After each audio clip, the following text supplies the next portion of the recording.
Hello everyone, hi, hello,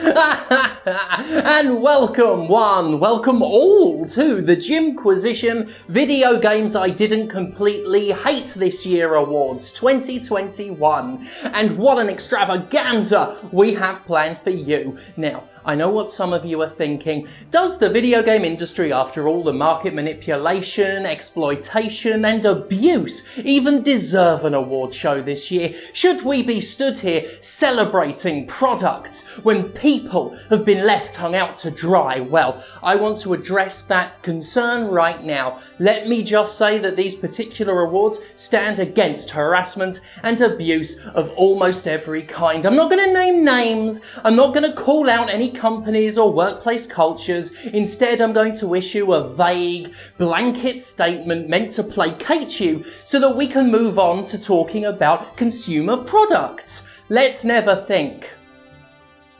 Anyway, now that I've soundly condemned abuse and feel safe that my duty has been done, let's have a look at the latest Quantic Dream game.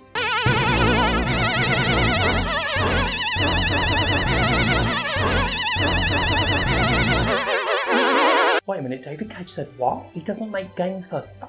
Hello everyone, welcome back. Let's kick off with our very first game I didn't completely hate this year award. The first award is a very special one. It's the obligatory mainstream AAA video game that I'm giving an award to so that the majority of my audience actually gives a shit about what I have to say. This award goes to none other than Resident Evil Village. It has to be said that of all the so-called AAA video game publishers out there, Capcom is not quite as fucking dreadful as some of them. I mean, for one thing, it still publishes actual video games rather than skeletal excuses to fleece the customer for incremental purchases via psychological exploitation. This is not to say it doesn't dip its wick into the salty sweat pot of microtransactions, but it at least has the goddamn decency to show up with a feature-complete, polished, high-quality video game experience. To boot, Capcom's been knocking it out of the park with its major releases in the past few years, with Resident Evil managing to showcase multiple subgenres of excellent horror in a single series. Winning our award for token AAA game that the audience will actually care about, Resident Evil Village is the latest example of how Capcom has kept the decades-old horror franchise kicking. Taking the first-person experience of Resident Evil 7 and adding a thick, creamy layer of campy schlock, Village is a thoroughly entertaining romp that takes players to a more distinctly spooky environment than previous titles. Vampires, werewolves, ghosts, and Frankensteins, Resident Evil Village takes culturally classic horror staples and suitably rezzes them up, with an added sense of humour and shamelessness not seen since the game it mostly apes, Resident Evil 4. What makes Village work so well is how it never settles too long on one type of horror. One moment you're fending off lichen villagers with whatever guns you can muster, the next you're solving puzzles in a quiet and creepy little house full of horrible dolls with the world's stickiest baby chasing you. The combat is rock solid, the level design is on point, the cavalcade of monsters is perfectly intimidating, and then, of course, there's Lady Dimitrescu, perhaps the greatest symbol of unity in a divided nation. For indeed, through political upheaval, medical crises, and societal collapse that has had vast swathes of the population at each other's throats, we've all managed to come together and agree that we want the tall vampire mommy to choke us the fuck out. If nothing else, Resident Evil Village teaches us that despite our differences, we can all come together in unrepentant thirst for a huge steppy dommy mommy, and if that's not worthy of applause, I don't know what is. Okay, insert joke about NFTs, cue for applause and laughter, and the next award is a very, very honourable one indeed. It's the it's not a completely finished game, but who gives a shit? Fuck it, give it an award anyway. It's popular award. It goes to Deltarune Chapter 2. Deltarune Chapter 2 gets the "it's not technically a finished game, but fuck it, why not" awards a meaningless award for not being a finished game, but getting an award anyway because fuck it, why not? Awards are meaningless. It's by indie darling Toby Fox, so mentioning it will claw me out a tiny glimmer of precious clout. People love this game, so mentioning it will be uncontroversial enough that I won't have to put up with any fucking lip. And you know, the game is actually quite good. The second part of the spiritual successor to Undertale, Deltarune Chapter 2 continues the series' amusing RPG adventure with yet more memorable characters, sharply written dialogue, and clever combat encounters. I love Fox's games, and I didn't hate this one, so it wins an award because, if I'm perfectly honest with you, I tried playing Inscription and really didn't get along with it, even though everyone told me it was amazing and that I'd love it, and I think I probably would if I really put the effort in, but I've just had my COVID booster shot and I feel like fucking shit, and I'm just not in the mood for Inscription's bullshit. Oh yeah, Deltarune. What do you want me to actually say about it? It's more Deltarune. It's more of a very good time that is itself more of a very good time. You can't say much about the story because people will have a go at you for spoilers. You all know what the combat's like by now, and you already decided if you love it because Toby Fox or you hate it because Undertale's exasperating fucking fan base. So sure, let's give it an award, because fuck it, that's why. Awards are literally fucking meaningless. Seriously, that booster fucking hurts my arm. Anyway, third award. This one is one of my favourites. It's the bad game that I nonetheless liked for some weird fucking twisted reason award. And it goes to Aliens. FIRETEAM Elite. It's a bad game. I'm making a mockery of the awards this year.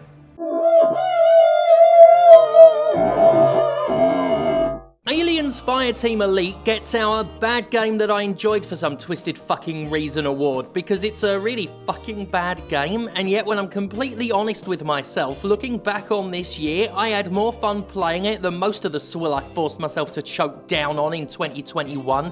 Don't get me wrong, FIRETEAM is a dreadful game. It's broken, it's unstable, its combat is a mess, and it often feels cheaply cobbled together. Because it is. Hell, nobody's mouth moves when they talk, which might not be so bad if the game didn't explicitly zoom in on character models during dialogue scenes. I mean, fuck's sake, why actively highlight that you didn't include talking animations? What the shit? Look, FIRETEAM Elite is a poor, low-quality game that I could never honestly recommend anybody buying, and yet I spent hours upon hours mindlessly blasting xenomorphs and having actual fun doing it. It's not just that it's an Aliens game either. Even though I'm a huge Aliens fan, I don't unquestioningly love any game they're in, otherwise I wouldn't have become one of the most notorious critics of Aliens Colonial Marines. No, this is just a classic case of bad media that's nonetheless entertaining. Its combat is unpolished chaos, but it consistently flings enough aliens at me that it's just satisfying enough to consistently pop their heads open, so I've been happy to start it up again and again.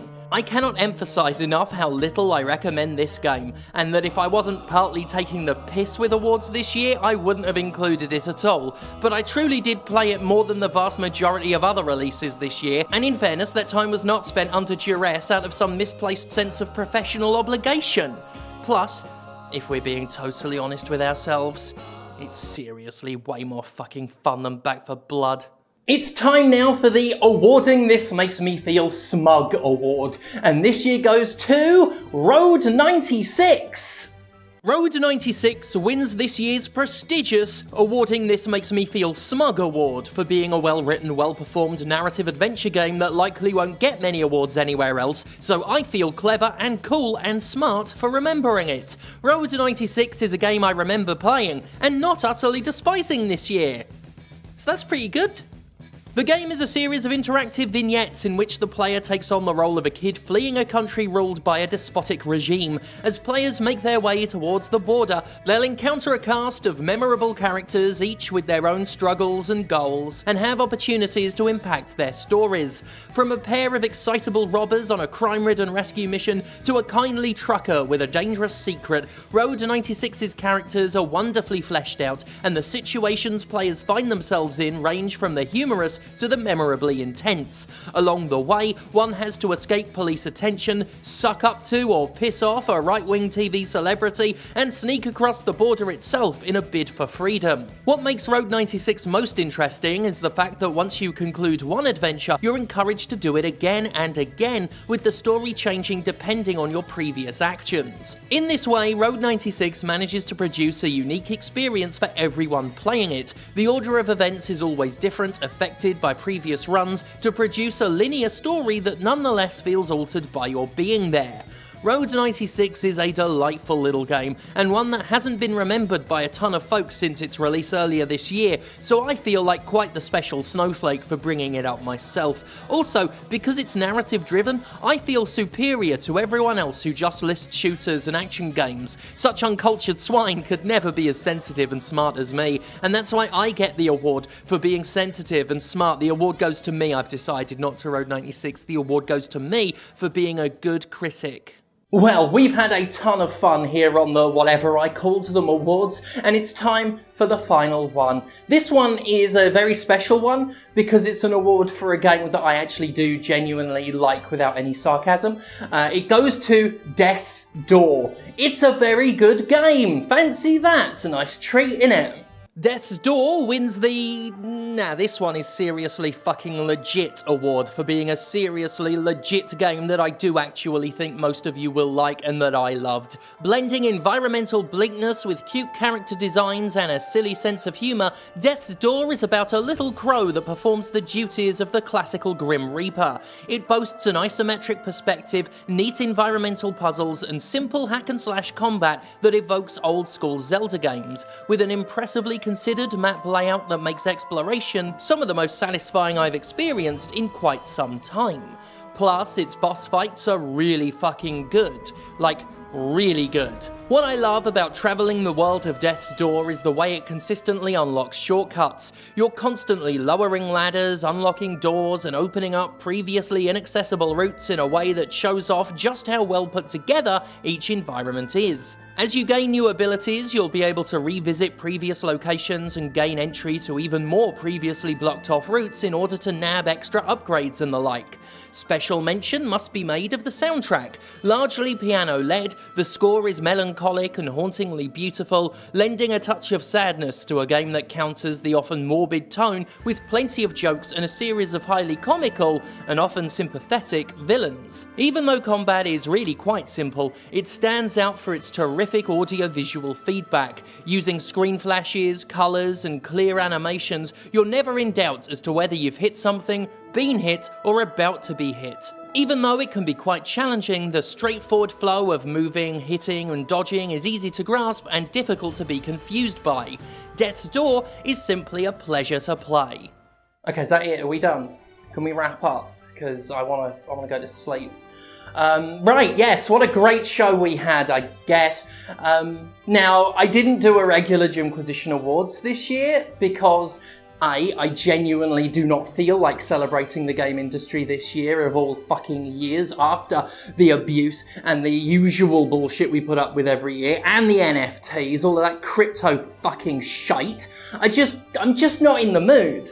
I'm just not in the mood anymore. But more than that, I genuinely, when I look back on this year, haven't played any games that blew my mind to the point where I felt like they had to go on a list. Even the ones I've mentioned today, and I'm including ones that I didn't mention, like Fuga or Ender Lilies. Like, I've played these games and none of them really struck me the way something like Hades did the year before. They're just there and fine and good, some of them, but I didn't play anything mind-blowing. And some people may put this down to me being disaffected with the game industry overall. Lord knows this year, for some reason, a lot of gaming communities have taken it upon themselves to psychoanalyze me. But I genuinely just have not been that inspired by video games as a medium this year. I don't think it's to do with my disaffection and my disillusionment with the games industry. I just haven't been all that impressed. Really, genuinely, I haven't.